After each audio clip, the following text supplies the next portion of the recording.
Hello बच्चों, कैसे हैं आप सभी। आई होप सभी लोग अच्छे होंगे।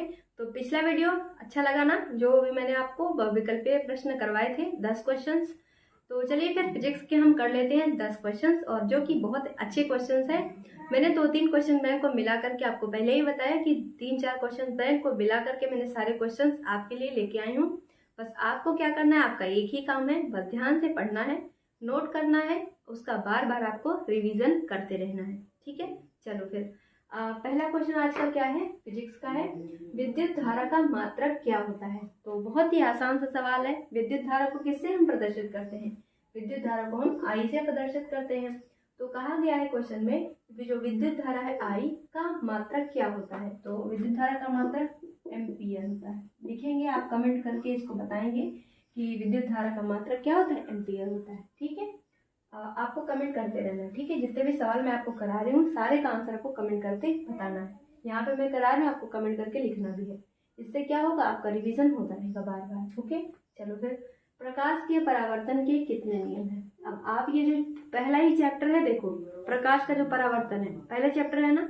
क्या पूछा गया आपसे यहाँ से कि प्रकाश के परावर्तन के कितने नियम है। सिर्फ आपको बताना है कितने नियम, संख्या में 1 2 3 4 कुछ भी। तो आंसर क्या बन जाएगा, याद करके बताइए। आंसर बनेगा 2। प्रकाश के परावर्तन के 2 नियम हैं। कौन कौन से नियम हैं, देखो। पहला नियम क्या है कि कोई किसी भी बिंदु पर क्या है, आपतित किरण, ठीक है, आपतित किरण और परावर्तित किरण तथा आपतन बिंदु पर अभिलंब n, ये तीनों एक ही बिंदु पर होते हैं। ठीक, ये पहला नियम है। और दूसरा नियम क्या है, अभिलंब के साथ बना आपतन कोण और अभिलंब के साथ बना परावर्तन कोण, ये दोनों क्या होता है, आपस में बराबर होते हैं। तो ये दोनों नियम थे ना, तो ये 2 नियम हमने पढ़ लिए। प्रकाश के परावर्तन के कितने नियम हैं, 2 नियम हैं। पहला नियम, आपतित किरण और आपतन बिंदु पर अभिलंब n तथा परावर्तित किरण तीनों क्या होते हैं, एक ही बिंदु पर होते हैं। दूसरा नियम क्या है, आपतित किरण के साथ बना हुआ आपतन कोण तथा परावर्तित किरण के साथ बना हुआ परावर्तन कोण दोनों क्या होते हैं, आपस में बराबर होते हैं, है ना। चलो इसी के साथ हमने रिवाइज भी कर लिया। ठीक है, ठीक है। अब तीसरा क्वेश्चन, प्रतिबिंब कितने प्रकार के होते हैं। ये तो एकदम लल्लू सा सवाल है ना, लल्लू सा सवाल। तो प्रतिबिंब कितने प्रकार के होते हैं, 2 प्रकार के। कौन कौन सा होता है, आभासी और वास्तविक। एक होता है कौन सा प्रतिबिंब, आभासी प्रतिबिंब, है ना। और एक होता है कौन सा, वास्तविक प्रतिबिंब। तो आभासी प्रतिबिंब क्या होता है ना सवाल जानने वाला। तो आभासी प्रतिबिंब क्या होता है, किसी वस्तु से चली हुई प्रकाश की किरणें जब हमारी आंखों से रिफ्लेक्ट होती है, पर हमें वो चीज वस्तु जो किरण है वो हमें आभास प्रतीत होती है, तो वो आभासी प्रतिबिंब बनाती है। जहाँ पर वास्तविकता में मिलती हुई प्रतीत होती है, वहां पे कौन सा प्रतिबिंब बनता है, वास्तविक प्रतिबिंब बनता है। तो ये 2 नियम 2 प्रतिबिंब बनते हैं। कौन कौन से, आभासी और वास्तविक। तो आंसर हमारा क्या हो जाएगा, प्रतिबिंब कितने प्रकार के होते हैं। तो आंसर कर देंगे 2 प्रकार के। नाम आपसे पूछा जाए तो दोनों का नाम आपको पता है, आभासी और वास्तविक। ठीक, सबसे अच्छा सवाल था ये वाला, है ना।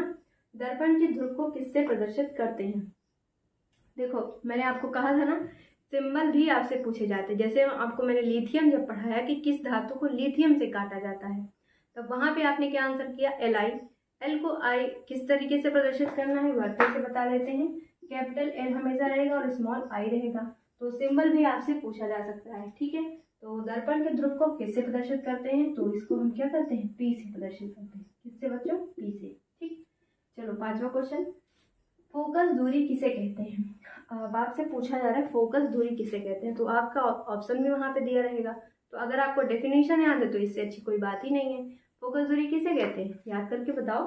देखो, दर्पण का जो मुख्य बिंदु होता है, दर्पण का जो ध्रुव होता है, जिसको हम पी से प्रदर्शित करते हैं, तो दर्पण के ध्रुव पी और जो दर्पण का मुख्य फोकस होता है, इन दोनों के बीच की दूरी क्या होती है बच्चों, फोकस दूरी कहलाती है। इसको हम किससे प्रदर्शित करते हैं, एफ से प्रदर्शित करते हैं। ये हो गए 5 सवाल। चलिए 6ठा क्वेश्चन देखिए क्या है, रेखीय आवर्धन का सूत्र आपको बताना है। तो रेखीय आवर्धन को पहले बताइए किससे प्रदर्शित किया जाता है, बताइए जल्दी कमेंट करके, किससे प्रदर्शित करते हैं।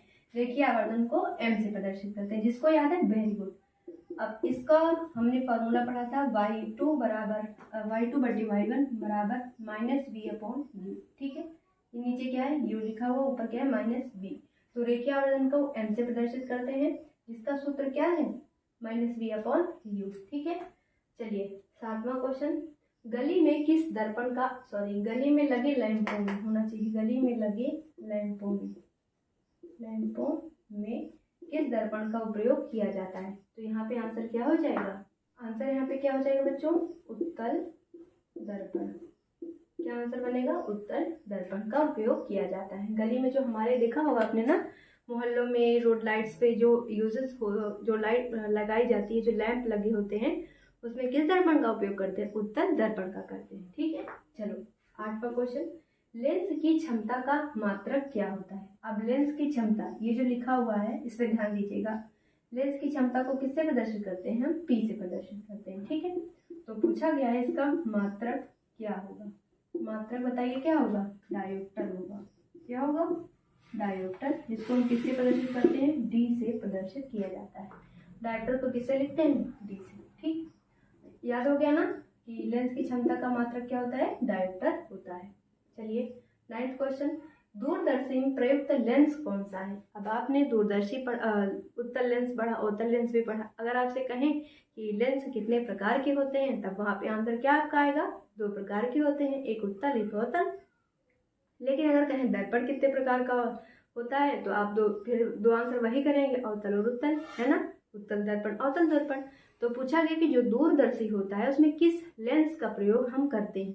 तो आंसर क्या हो जाएगा, यहाँ पे उत्तल लेंस का प्रयोग करते हैं। कौन सा लेंस है बच्चों, उत्तल लेंस, उत्तल लेंस का प्रयोग करते हैं। ठीक, अब जो ये जिस उत्तल लेंस का प्रयोग और कहाँ पर किया जाता है, लालटेन में भी किया जाता है। ठीक, फोटोग्राफिक कैमरे में किया जाता है।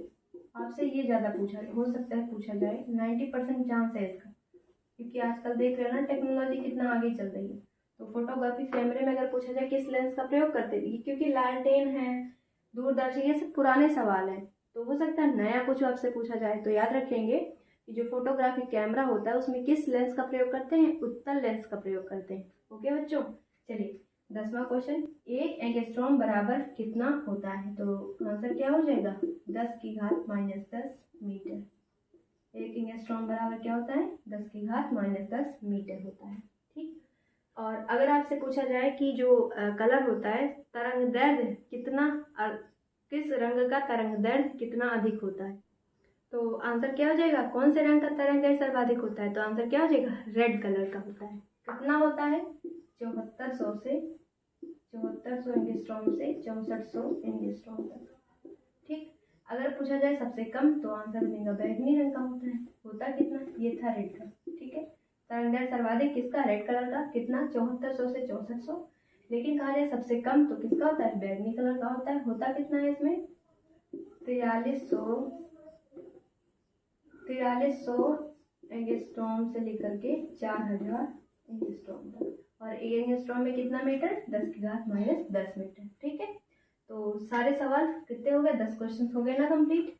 पहला छठा था रेखीय आवर्धन का सूत्र। तो रेखीय आवर्धन को m से प्रदर्शित करते हैं। सूत्र क्या था, -v/q था। गली में लगे लैंपों में किस दर्पण का उपयोग करते हैं, तो उत्तल दर्पण का करते हैं। लेंस की क्षमता जिसको हम P से प्रदर्शित करते हैं, इसका मात्रक क्या होता है बच्चों, डायोप्टर होता है, जिसको हम डायोप्टर को D से प्रदर्शित करते हैं। दूरदर्शी में प्रयुक्त लेंस कौन सा होता है, उत्तल लेंस होता है। उत्तल लेंस का प्रयोग और कहाँ पर होता है, लालटेन में होता है, फोटोग्राफिक कैमरे में होता है ना।